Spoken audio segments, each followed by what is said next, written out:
Hello hi, പുതിയൊരു വീഡിയോയിലേക്ക് എല്ലാവർക്കും സ്വാഗതം. അപ്പോൾ ഇന്ന് ഞാൻ നിങ്ങളുമായി ഷെയർ ചെയ്യുന്നത് ലക്ഷ്മി കാനത്ത് പറഞ്ഞൊരു സ്ത്രീ ഫേസ്ബുക്കിൽ നിരന്തരം എന്താ പറയുക, ഒരു സമുദായത്തിന് എതിരായിട്ട് വരുന്ന, അല്ലെങ്കിൽ ഒരു സമുദായത്തിന് കുറിച്ച് എന്തെങ്കിലും ആരെങ്കിലും പറഞ്ഞാൽ അതെടുത്ത് ഫേസ്ബുക്കിൽ കാണിച്ച് വീഡിയോ ചെയ്ത് വർഗീയത പ്രചരിപ്പിക്കുന്ന ഈ സ്ത്രീ ഒരു സംഖ്യയൊന്നുമല്ല. കാരണം സംഖ്യകൾ സത്യത്തിൽ ഇത്തരം വീഡിയോകളോ അല്ലെങ്കിൽ ഇത്തരം പ്രചരണങ്ങളോ അവർ പബ്ലിക്കായിട്ട് പറയുകയില്ല. അവരുടേതായ രീതിയിൽ പ്രവർത്തിക്കുന്നതാണ് യഥാർത്ഥ സംഖ്യകൾ നമ്മുടെ നാട്ടിൽ കാണപ്പെടുന്നത്. പ്രത്യേകിച്ച് എല്ലാവരും ഇന്ത്യയിൽ അവർ സ്ഥാനമാനത്തിനധികം അവരുടെ നേതാക്കന്മാരെ എല്ലാവരെയും നോക്കിയാൽ മനസ്സിലാവും, സ്ഥാനമാനങ്ങൾക്ക് അവരധികം മുതിരാറില്ല.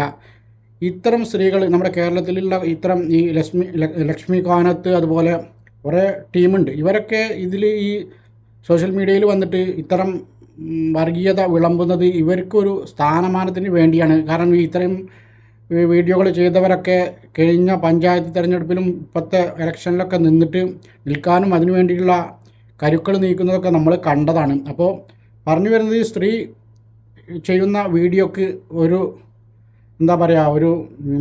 റിയാക്ഷൻ വീഡിയോ നമ്മുടെ അൻസാരി സൂര്യ ഉസ്താദ് ചെയ്തിട്ടുണ്ട്. ഈ അടുത്ത് ചെയ്ത ഒരു വീഡിയോക്ക്. ആ വീഡിയോ ഒന്ന് കണ്ടിട്ട് നമുക്ക് വരാം.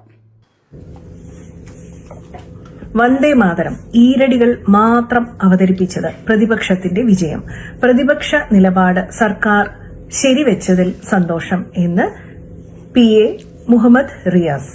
അധികം അങ്ങോട്ട് സന്തോഷിക്കേണ്ട. പിന്നെ എല്ലാം ഈ പറഞ്ഞ പോലെ മുറിച്ചല്ലേ നമുക്ക് പറ്റൂ, മുഴുവനായിട്ട് പറ്റൂലല്ലോ. ഈ ലക്ഷ്മി കോണത്തെ, നിങ്ങൾക്ക് മുഹമ്മദ് റിയാസിനോട് രാഷ്ട്രീയപരമായി വിയോജിപ്പുണ്ടെങ്കിൽ നിങ്ങൾ രാഷ്ട്രീയം പറയുക. നിങ്ങളതിനാണ് ഈ റിയാസിൻ്റെ ഇടക്കിടക്ക് മുണ്ടുപൊക്കി നോക്കുന്നത്. റിയാസിനെ മാത്രമല്ല, നിങ്ങൾ ഇടക്കിടക്ക് മുസ്ലിം സമൂഹത്തിനെ കുറിച്ച് അഭിപ്രായം പറയുമ്പോൾ അവരുടെയൊക്കെ മുണ്ട് പൊക്കിയിട്ട് മുറിച്ചെന്ന് പറഞ്ഞത് സംഭവം ഈ മുറിച്ചത് കിട്ടാത്തതിൻ്റെ വല്ല പ്രശ്നം കൊണ്ടാണ്. ആണെങ്കിൽ പറഞ്ഞാൽ പരിഹരിക്കാൻ പറ്റാത്തൊരു പ്രശ്നം നമ്മുടെ നാട്ടിലില്ല. എന്ത് പ്രശ്നം നമ്മൾ പരിഹരിക്കും? ചില ആളുകൾക്ക് ചിലപ്പം ഈ കിട്ടാത്ത മുന്തിരി പുളിക്കുമെന്നൊക്കെ പറയുന്ന പോലെ ചിലർക്ക് അങ്ങനത്തെ ഒരു നിരാശ ഉണ്ടാവാം. ഈ കഴുകാതെ വെള്ളവും മണ്ണും ചെളിയും പൊടിയൊക്കെ കയറിയിട്ട് അങ്ങനെ നടക്കുന്ന, ഈ മുറിച്ച് വൃത്തിയാക്കി മൂത്തൊഴിച്ച കഴി നടക്കുന്ന മനുഷ്യരോട് ഏതെങ്കിലും തരത്തിലുള്ള താല്പര്യം തോന്നി അത് കിട്ടാത്തതിൻ്റെ നിരാശ കൊണ്ട് വല്ലതും പറയുന്നതാണെങ്കിൽ അത് പരിഹരിക്കാൻ പറ്റുന്ന പ്രശ്നമാണത്. നിങ്ങൾ എപ്പോൾ നോക്കിയാൽ ഒരു സമൂഹത്തെ ഇങ്ങനെ മുറിച്ചാണ് പറയുന്നതിൻ്റെ വിഷമം കൊണ്ട് പറഞ്ഞാൽ ആ മുറിച്ചത് കിട്ടാത്തതിൻ്റെ പ്രശ്നമാണ് എങ്കിൽ ഞാൻ പറഞ്ഞത് പരിഹാരം ഉണ്ടാക്കാമെന്ന് പറഞ്ഞ്. നിങ്ങൾക്ക് രാഷ്ട്രീയം പറയുകയാണെങ്കിൽ നിങ്ങൾ രാഷ്ട്രീയം പറയുക, നിങ്ങൾക്ക് നിലപാട് പറയുകയാണെങ്കിൽ നിലപാട് പറയുക. എന്ത് നിങ്ങൾക്ക് പറയാം, വിയോജിപ്പും പറയാം. അതിനപ്പുറത്തേക്ക് ഒരു മനുഷ്യരെ വ്യക്തിപരമായിട്ട് മുറിക്കാതിരിക്കലൊക്കെ ഓരോ മനുഷ്യൻ്റെ വ്യക്തിപരമായ സ്വാതന്ത്ര്യമാണ്. അത് പറഞ്ഞ് അവരെന്തിനെ ആക്ഷേപിക്കുന്നത്? നിങ്ങളൊന്നുമില്ലെങ്കിൽ നിങ്ങളെ പ്രത്യക്ഷത്തിൽ നോക്കുമ്പോൾ നിങ്ങളൊരു മതത്തിൻ്റെ ആശയം, ആ ആശയത്താൽ ഉണ്ടാകുന്ന പ്രത്യക്ഷമായ അടയാളം, ഒരു സിന്ദൂരമൊക്കെ നിങ്ങൾ നെറ്റി ചാർത്തിട്ടില്ലേ? അപ്പം കാണുന്ന ആളുകൾ നിങ്ങളൊരു നല്ല ഹിന്ദു മതവിശ്വാസിയായിട്ടല്ലേ കാണുന്നത്. നിങ്ങളെപ്പോൾ നോക്കിയാലും ഈ മുസ്ലിങ്ങളെ മുണ്ട് പൊക്കി നോക്കി മുറിച്ച് എടാ, ഈ മുറിച്ച് അത്ര മോശമുള്ള കാര്യമൊന്നും അല്ലെങ്കിൽ ഈ മുറിച്ചവന്മാരെ കണ്ടിട്ട് പല ആളുകൾ അസൂയപ്പെടുന്നു. അവരെല്ലാ മേഖലയും അൽഹംദുലില്ലാഹ് റാഹത്തായിട്ട് കൈവെക്കുന്നുണ്ട്. സന്താന ഉൽപ്പാദനം മുതൽ ഇങ്ങോട്ട് കച്ചവടം വരെ അവരുടെ ഭാഗത്തുനിന്ന് വളരെ 100% 100 മേനിയാണ്. അതുകൊണ്ട് പല ആളുകൾ അസൂയപ്പെടുകയാണ്. എന്ത് ചെയ്യാൻ പറ്റും? ഞങ്ങൾ മുറിക്കാത്തവരാണ്, ഞങ്ങൾ മുഴുവനുള്ളവരാണെന്ന് പറഞ്ഞിട്ട് എന്ത് കാര്യം? അവർ കരഞ്ഞുകൊണ്ട് നടക്കുകയാണ്, കലങ്ങിയിരുന്ന് കരയാണ്. ഇതൊന്നും എന്തെങ്കിലും ആകണ്ടേ ഇതൊക്കെ? പറഞ്ഞു മനസ്സിലായോ? അതുകൊണ്ട് ലക്ഷ്മി ചേച്ചി, നിങ്ങൾ നിങ്ങളുടെ രാഷ്ട്രീയം പറയുക. രാഷ്ട്രീയപരമായ വിയോജിപ്പിനോട് രാഷ്ട്രീയപരമായ നിലപാട് കൊണ്ട് തന്നെ മറുപടി പറയുക. അതിനപ്പുറത്തേക്ക് മുറിച്ചതും മുറിക്കാത്തതൊക്കെ പറഞ്ഞാൽ അതേ രൂപത്തിൽ തന്നെ മറുപടി പറയും. താങ്ങത്തില്ല. അതുകൊണ്ടാ എല്ലാം ഈ പറഞ്ഞ പോലെ മുറിച്ചല്ലേ നമുക്ക് പറ്റൂ, മുഴുവനായിട്ട് പറ്റൂലല്ലോ. ഇപ്പൊ മനസ്സിലായില്ലേ മുറിച്ചതല്ലേന്ന്?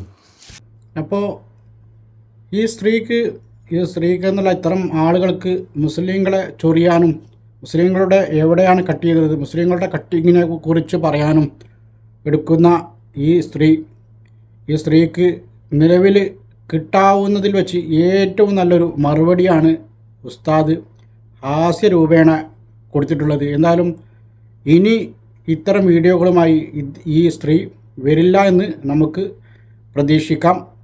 ഇത്തരം വർഗീയവാദികൾക്ക് ഇതുപോലത്തെ മറുപടി അവരെന്താണോ ഉദ്ദേശിക്കുന്നത് അതേ രീതിയിൽ മറുപടി കൊടുക്കുന്ന രീതിയാണ് ഇപ്പോൾ നിലവിൽ ഉള്ളത്.